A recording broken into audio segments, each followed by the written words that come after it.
Om Sai Ram. Welcome to Sai Samarpan channel. मैं हूँ आपके साथ में विन्नी और आज मैं बाबा का बहुत बड़ा एक एक्सपीरियंस आप लोगों के समक्ष लेकर आई हूँ, जो एक साईं डिवोटी का है, एक साईं बच्ची का है जिनका नाम महक है। और उनका बहुत ही प्यारा एक्सपीरियंस है जो उन्होंने हमारे साथ में शेयर किया है और मैं चाहती थी कि आप सबके साथ में भी शेयर किया जाए। उनका इसी महीने घर बन रहा है और ये जो एक्सपीरियंस मैं आपको सुनाने जा रही हूँ ये 2-3 दिन पहले का ही है। जो महक जी हैं वो साईं को बहुत मानती हैं, बहुत बहुत ज़्यादा विश्वास करती हैं और वो रोज़ बाबा का पूजा अर्चना, जैसे आराधना हम लोग करते हैं वैसे वो करती है। और जैसे कि आप जानते हो कि जब घर बनता है तो पैसों की कोई लिमिट नहीं होती। ऐसा कहते हैं ना, शादी और मकान में चाहे जितना भी पैसा लगा दिया जाए कम ही पड़ जाता है। तो वो अपना घर बनवा रही हैं। तो घर बनाते बनाते आप सभी को पता है कि इतनी सारी चीज़ें लग जाती हैं, जितना हमने एस्टिमेट लगाया होता है, जितना हिसाब लगाया होता है ना, उसके ऊपर ही लगता है। तो उन्होंने जितना एस्टिमेट अपने मकान का लगाया था उतना उन्हें कम पड़ गया और वो परेशान थी। उनके घर में मज़दूर वगैरह सब लगे हुए हैं और उन्हें कुछ समझ नहीं आ रहा कि अब पैसे कहाँ से आएंगे, क्या होगा। और आप सभी को पता है कि जब से कोरोना आया था उसके बाद से सबकी आर्थिक स्थिति बहुत ही डाउन हो चुकी थी। तो कोई भी आजकल अगर पैसे देता है ना, या तो वो बहुत हाई इंटरेस्ट पे देता है, ब्याज पर देता है, या कोई पैसे देता ही नहीं है। ये सब आप सभी को पता है, ये हम सबके साथ में होता है कि पैसों की उम्मीद हम किसी से नहीं कर सकते हैं।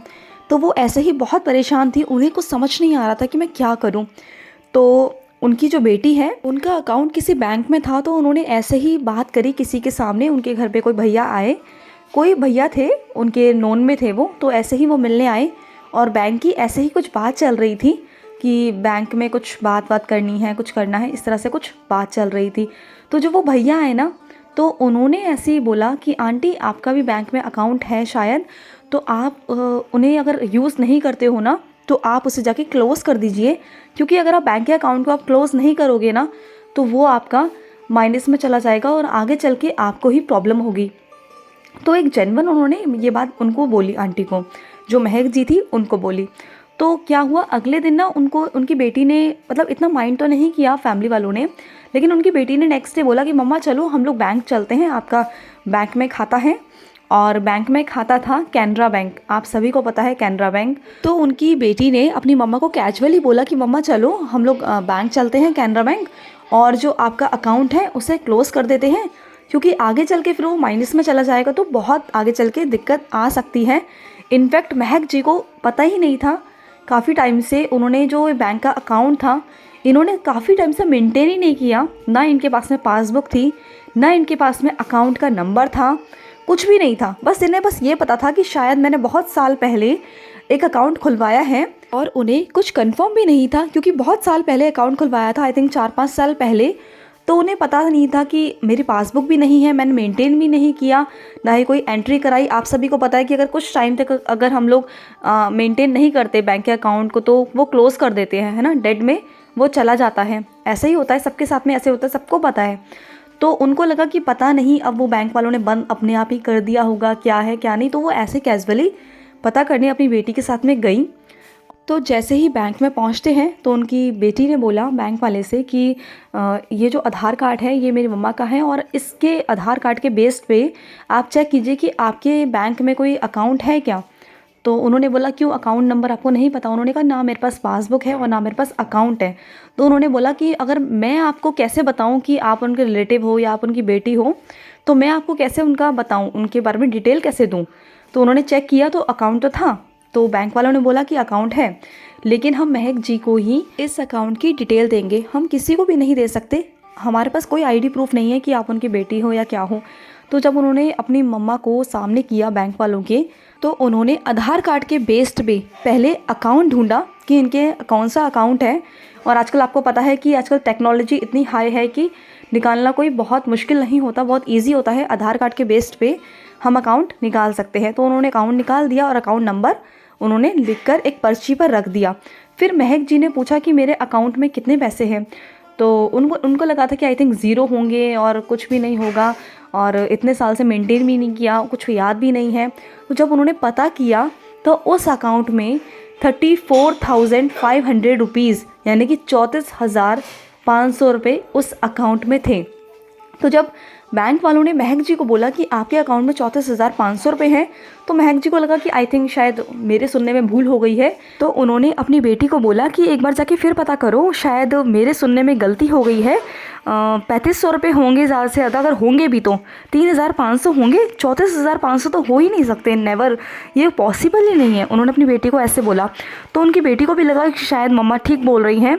तो वो दोबारा जाती हैं बैंक वाले के पास में और उनसे पूछती हैं कि कितने पैसे हैं अकाउंट में। तो उन्होंने बोला 34,500। तो वो एकदम शॉक्ड। उसके बाद उनको तब भी यकीन नहीं हुआ, बिल्कुल यकीन नहीं हुआ कि ये बाबा का कैसा चमत्कार है। तो उनके पास में पासबुक भी नहीं थी, है ना।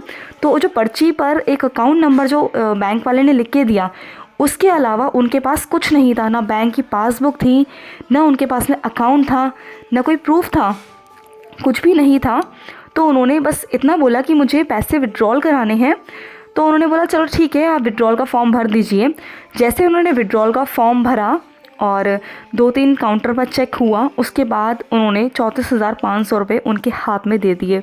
और वो इतनी ज़्यादा खुशी, और उन्होंने बोला कि बाबा जी की मेहर है, साईं की मेहर है कि किस तरीके से, उनको तो पता ही नहीं था कि वो पैसा कहाँ है भी नहीं है, अकाउंट है भी नहीं है।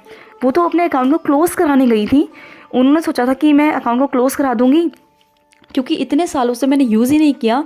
और दूसरी बात ये, अगर उन्हें अकाउंट पता चल गया था लेकिन विदाउट पासबुक, विदाउट एंट्री के कोई भी इतनी बड़ी रकम कोई भी बैंक नहीं देता है।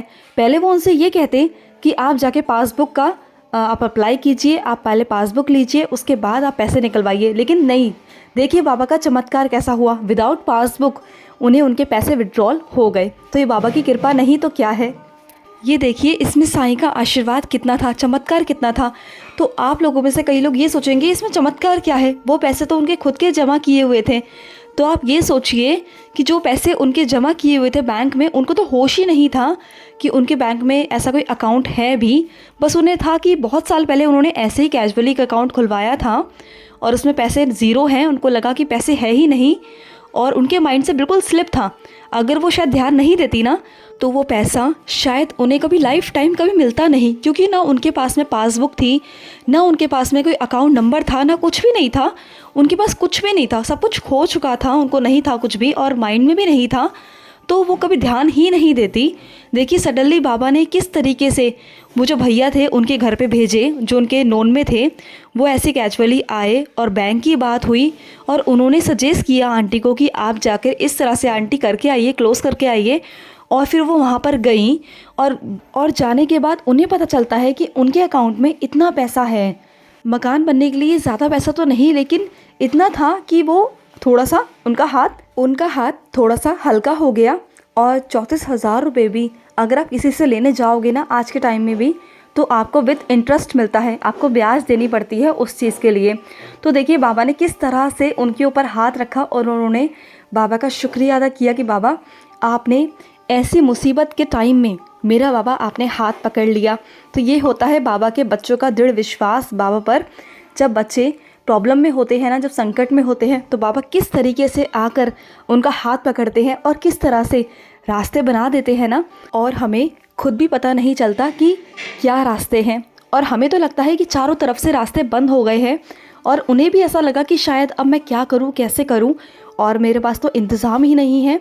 और वो लोगों से पैसा मांगने की कोशिश कर रही थी, लेकिन उन्हें कोई इनकम ऑफ सोर्स नहीं मिल रही थी, कोई सोर्स नहीं मिल रहा था कि जिससे वो मांग सकें। तो देखिए कि बाबा ने उन्हीं के पैसे उन्हीं को कैसे किस तरह से याद दिलाए, और बाबा ने मुसीबत में उनका हाथ किस तरह से पकड़ा। जो बाबा पर बच्चे विश्वास करते हैं, दृढ़ विश्वास करते हैं ना, तो बाबा उनके रास्ते खुद ब खुद बना देते हैं। तो आई होप आपको ये जो एक्सपीरियंस है बाबा का, ये बहुत ही अच्छा लगा होगा, और ये मुझे भी बहुत क्लिक किया, मुझे भी बहुत अच्छा लगा।